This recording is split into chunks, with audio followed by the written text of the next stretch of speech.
Okay, so share ko sa inyo to guys, no. So ngayong araw guys ay magpapalit tayo guys ng battery guys ng iPhone 6 Plus guys, no. So meron tayo ditong battery guys. Yan, so pinakita ko na sa inyo ito guys nakaraan or kahapon nito guys, no. At sa susunod natin nga guys na video tutorial guys ay share ko rin sa inyo guys kung paano natin pinilitan ito guys ng bagong LCD guys, yung iPhone 6 Plus na ito guys, no. Yan. So dating LCD niya ito guys. Yan. So papakita ko rin sa inyo guys kung paano natin pinilitan ito guys ng bagong LCD ito guys, no. So pinili ko dito yung ano guys, yung itim kasi nga ano guys, no, sabi nila guys ay matibay guys yung itim kaysa sa puti. Pero hindi ko rin sure guys kasi yun lang sabi guys, no, na mas matibay guys yung black, kaya black yung pinili ko guys. Yan. So share ko rin sa inyo guys, no, pero parang sa ano guys, parang same lang naman sila guys, no. Tapos i-share ko rin sa inyo guys kung paano natin pinalitan ito guys ng LCD guys, no. So ito guys yung dating LCD niya. Yan, so basag-basag yan. Tapos pinalitan natin ito guys ng bagong LCD guys. Yan. So tinesting ko lang naman ito guys, no. So hindi ko pa naman nalipat guys yung home button niya, tsaka yung sa sensor dito guys, no. Yan, sensor tsaka dito guys banda guys sa dito guys sa camera nito guys, no. Dito guys, sensor tsaka camera guys. Hindi ko pa nalipat, tsaka yung button niya guys, no. Tsaka yung plate nito guys hindi pa nalipat. So share ko rin sa inyo guys, no. So baka bukas guys ay share ko rin sa inyo kung paano natin install ito guys, no, yung bagong LCD na ito guys. So kailangan natin kasi ito guys tanggalin guys yung home button, tsaka yung sensor, tsaka yung camera nito guys, no. Tanggalin natin guys yung mga flex nito guys. Yan. So sa ngayon guys, yung share ko sa inyo guys ay papalitan natin ito guys ng bagong battery guys, no, yung iPhone 6 Plus na ito guys. Yan. So ngayon guys, ang una natin gagawin guys ay tatanggalin natin guys yung dalawang bolts nito guys, no, banda dito guys sa charging port niya guys, no, para ma-access natin guys yung terminal dito guys sa loob guys. Yan. So una natin gawin guys, tanggalin natin guys yung dalawang bolts na ito.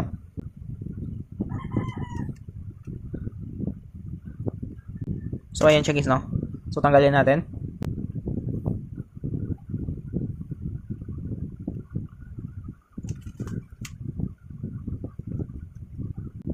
So yun siya guys, no? So natanggal natin guys. So dito guys, para mabuksan natin ito guys, pwede kayong gumamit guys ng pang opening tools nyo, or pwede kayong gumamit guys ng kuko nyo guys, no? So sa akin guys, kuko guys yung gagamitin guys para mabuksan ko ito guys yung iPhone 6 Plus device nito guys.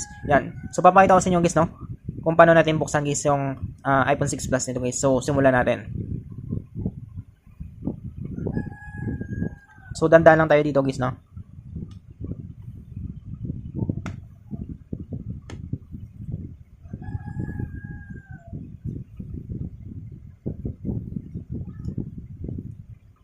So ayan siya guys, no? So nabuksan natin. So dandan lang natin. Yan. So ito guys yung loob niya guys, no?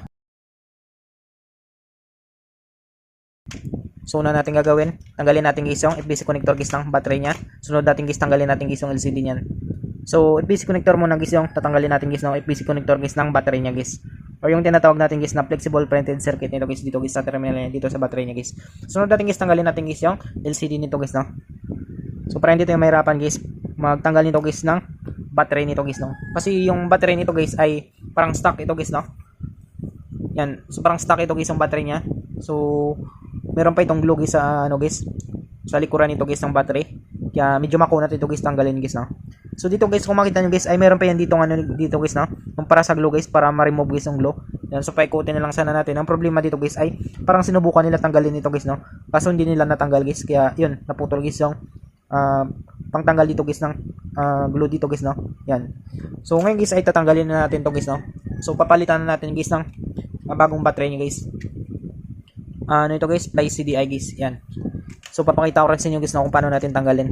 So mano-mano na lang natin to tanggalin guys, no, kasi wala na siya dito ano guys, yung parang sa glue, para matanggal guys yung glue niya. So iniikot-ikot lang yun siya guys, no. So dito guys, mano-mano na lang natin tanggalin to. So medyo matigas pa ito guys, no.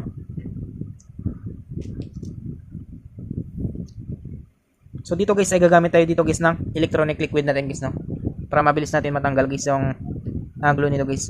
Yung glue kasi nito guys ay ano guys, no, makapalaki kasi yung glue nito guys, tsaka sobrang dikit guys, yung parang katulad sa Tecno guys, Tecno Infinix ganyan.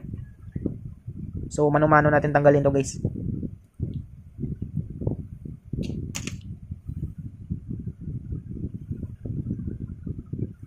So yan siya yung glue niya guys, no, sobrang ano nito guys, sobrang dikit.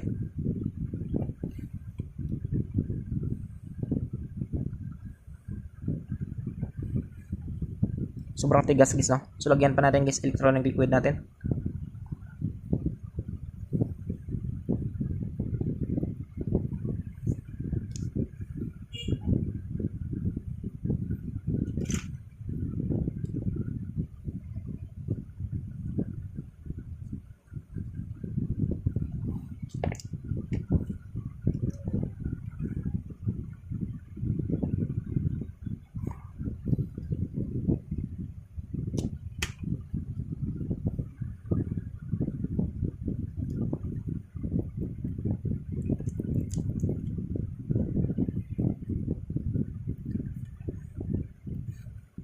So kahit may UP ito guys ang battery niya, okay lang guys no, kasi nga ano na ito guys ang battery niya, damage na ito guys. So kung makita nyo guys yung glue guys no, so sobrang dikit guys ng glue na ito guys. So hindi to basta-basta guys matatanggal guys no. So ingatan pala nyo guys, huwag kayong banda dito magsungkit, pwedeng madamay kasi yung board nito guys no. Meron kasing iPhone device guys na sobrang ano guys no, sa ano niya guys, sobrang sensitive guys sa motherboard niya guys. Yan. So matindi guys yung glue nito guys.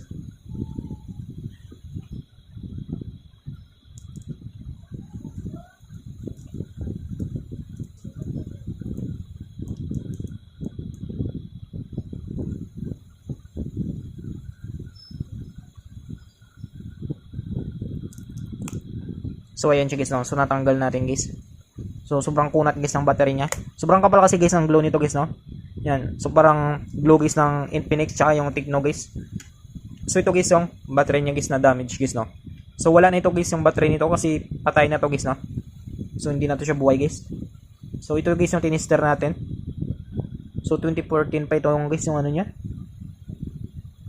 2014. Yan. Sunod natin dito guys ay ano guys no, install natin guys yung bagong battery niya. So ito guys yung bagong battery niya, install lang natin. Supply CDA ito guys no. So 3500 mAh ito guys. So tanggalin na natin guys yung plastic nito. Tanggalin natin to guys no, pakapal kasi ito guys yung plastic na ito.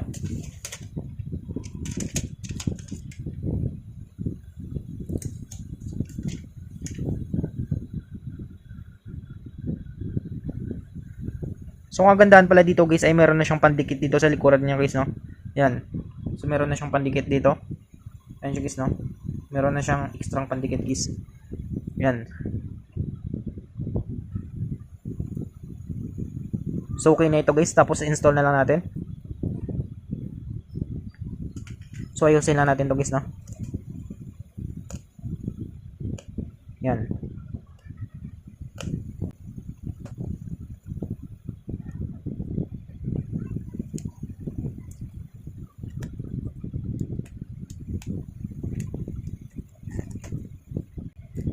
So kahit matanggal natin to guys, meron na rin siya kasi ditong ano guys no. Meron na kasi siya dito pandikit guys sa battery niya guys no. Yan. So ngayon guys, i-install natin guys yung bagong battery niya. So ayun siya guys no. So na-install natin guys yung bagong battery niya guys. Sunod natin guys, lagay natin guys yung LCD niya guys no. So install muna natin guys yung LCD niya bago natin guys kabit guys yung USB connector guys ng battery niya guys no. So install muna natin to.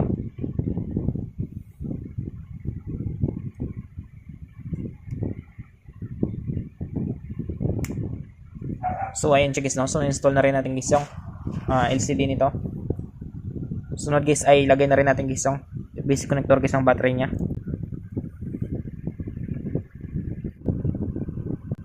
So yun siya guys no. So nakikabit natin guys yung basic connector guys ng battery niya. So try natin guys pandarin guys no. So power on natin. Yan. So kung makita nyo guys no. So nag-power on na siya guys. So successful tayo guys sa pagpalit guys ng battery niya guys. So antayin na lang natin guys no kapag magtuloy siya guys.